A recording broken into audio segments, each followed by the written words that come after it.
Hey, my name's Kevin. Welcome back. It's day 2 of Kickstart Level 2. Thanks for joining me today. Today we're going to check out your old favorite chord, the E chord. This is the next one that you kind of come across in chord progressions, and maybe it scares you away, but I'm here to alleviate you of that fear and give you some options on how to play this sometimes challenging chord, but we're going to get through it together. So get yourself tuned up and let's get to it. Hey, before we get started, do me a little favor and make sure you are subscribed here to our All for Uke YouTube channel. And don't forget to click the alert bell so you know when the next video is coming your way. So let's talk a little bit about the E major chord. Now, the E major chord is one of those chords that you're going to start encountering as you get into more challenging songs. So I thought it'd be a good idea to kind of start working this into your routine so that it doesn't seem so scary to you anymore. So I'm going to give you 3 options here for how to play the E chord. And the way that I choose between which chord is based upon the situation or the chord progression that I'm using. So let's go with the easiest version of playing the E chord. So the E chord, middle finger on the G string here on the 4th fret, ring finger, C string of the 4th fret, pinky finger on the E string of the 4th fret, and then my index finger goes back here on the 2nd fret of the A string. So that looks like this. Now, my thumb position here is kind of back here by my index finger. So it's kind of behind the 2nd and 1st fret. And I think that's important to note because if your thumb is over here, it's going to be hard to keep your fingers spaced like this. And I know this spacing between the 2 frets is kind of a bit of a stretch. So it's something that you're going to have to work on a little bit here to get used to. But I promise you can do it. I've seen a lot of different students of mine challenged by this at first, but then kind of the more they work at, the more they get it. So this is the first option that you have for playing the E chord. Now you'll notice it looks pretty similar to another shape that we've talked about before, which was the D chord. The D chord is played with these same 3 fingers down in the 2nd fret. So if you think about it, moving to the E chord is as simple as taking your D chord from the 2nd fret, shifting it to the 4th, and then dropping down your index finger. So there's option 1 for your E chord. Option 2 only requires 2 fingers. So what I do for that is I take my ring finger and I lay that across the G, C, and E strings, and I place my index finger still here on the 2nd fret of the A string. So that looks like this. Now we're starting to kind of contort our fingers into weird shapes that they're not used to being in. So again, this might not be a desirable position for your hand to be in, but if you are going to try this one, I want you to see this, that kind of lift that I have in my ring finger when I do this. So if your ring finger's flat, you're going to kind of lose that note. But here, I kind of pop my ring finger up with this little bent shape here so that I actually have the spacing to kind of leave the open string on the bottom so I can play with my index finger. So that's option 2 for your E chord. Option 3, you may have seen this shape. This requires no barring. And this is, again, kind of an awkward shape to put your hand in to play a chord. And this is index finger on the 1st fret of the G string, middle on the A string 2nd fret, pinky on the 4th fret of the C string. So this is not my favorite way to play it because I feel like it's kind of tough to get your finger into this position from any other chord. So this is kind of my least used version of E. However, there might be circumstances where it does come in handy to know how to play this one. So I would learn it, but know that you might not incorporate it that often.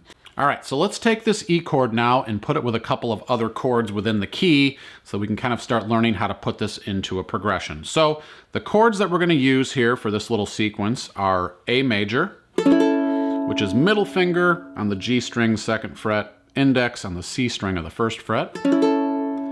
The D major chord, which I mentioned a little earlier, which is played here with middle, ring, and pinky on the 2nd fret of the G, C, and E strings. And then we have an E chord, which for this situation, I'm going to recommend that you take and play your E chord with middle, ring, and pinky and your index finger. So this 4-finger version of the E chord, I feel like will be the easiest way to switch between these chords. So again, just like we did in day 1, we're going to do a single strum with a 4 count, so that you can get a lot of practice here just moving to this chord in and out of the E chord. That's the best way to get better at a chord, is put it with some other chords, figure out how to get to it and get out of it. So let's do that now.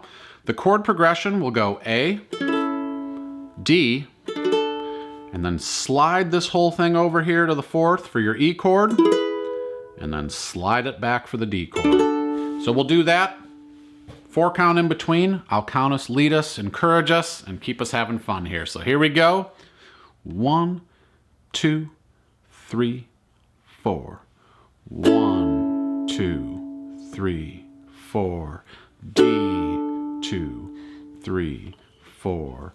E, 2, 3, 4. D, 2, 3. Again. A, 2, 3, 4. D, 2, 3, 4. E, 2, 3, and on D, 2, 3, 4. I want our focus today to be mostly on the E chord, so we're going to incorporate the same strumming pattern we used in day 1, which was down, down, down, up, down, up. So again, I'm just going to hold an A chord to demonstrate this. The count for that is 1, 2, 3, and 4, and 1, 2, 3, and 4, and. So we'll be using that now for this progression. So we're going to do that strumming pattern 2 times per chord with the same chord progression that we just did. So we'll go A, D, E to D 2 times through the strumming pattern on each. We'll do this one without the metronome. We're going to go nice and slow. I'll count us through it. Relax, put a smile on your face, make sure your uke is tuned up. We're having fun. We're playing uke. What could be better than this? Here we go. 1, 2, 3, 4. 1, 2, 3, and 4, and 1, 2, 3, and 4, and D, 2, 3, and 4, and D, 2, 3, and 4, and E, 2, 3, and 4, and 1, 2, 3, and 4, and D, 2, 3, and 4, and D, 2, 3, and 4, and stop. All right, just as we did in day 1, we're going to incorporate the metronome now for our last play along. So we're going to be at 86 beats per minute. I also want to mention to you again that I will have a practice track and a PDF put together for this lesson at allforuke.com that you can check out and practice when you're away from me and spend some time working on this strumming pattern and these chords. So we'll count in with the metronome. This is going to be a little bit more of a test of endurance too. We're going to go through this chord progression about 4 times. So this is going to kind of help you to work on your focus, because there are times when you're playing where you kind of drift off a little bit. I know the uke can do that to you sometimes. You kind of get into this spiritual mode where you're kind of looking off into the distance. But I want you to really try to maintain your focus as we go here. Listen to me count. Let that metronome kind of propel you and guide you as you go. So here we go. 86 beats per minute with a 4 count. 1, 2, 3, 4. 1, 2, 3, and 4, and 2, 2, 3, and 4, and D, 3, and 4, and 2, 3, and 4, and E, 2, 3, and 4, 2, 3, and 4, and D. Turning it around back to the A. Have some fun. 1, 2, 3, and 4. You're doing great. Keep it going. To the E. 3 and 4 and 1, 2. Back to the D. A couple more times. Keep that focus going. And 4 and 1, 2, 3 and 4. 1, 3 and 4.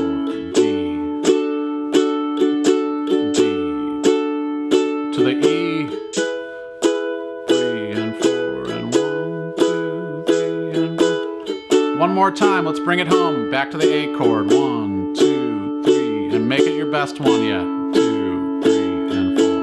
1, 2, 3 and 4 and D. 3 and 4 and 1, 2, 3 and 4 and E. 2, 3 and 4 and 1, 2, 3 and 4 and D.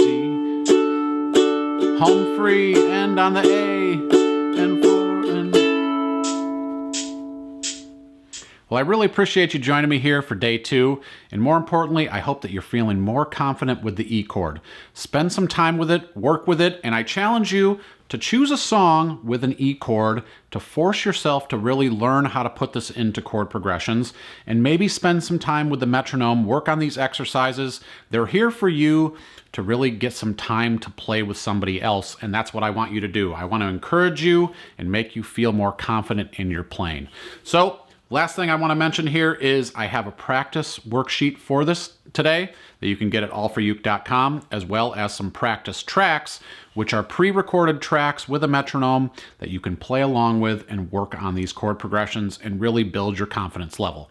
My name's Kevin. Thanks so much for joining me today. I look forward to seeing you back here for day 3.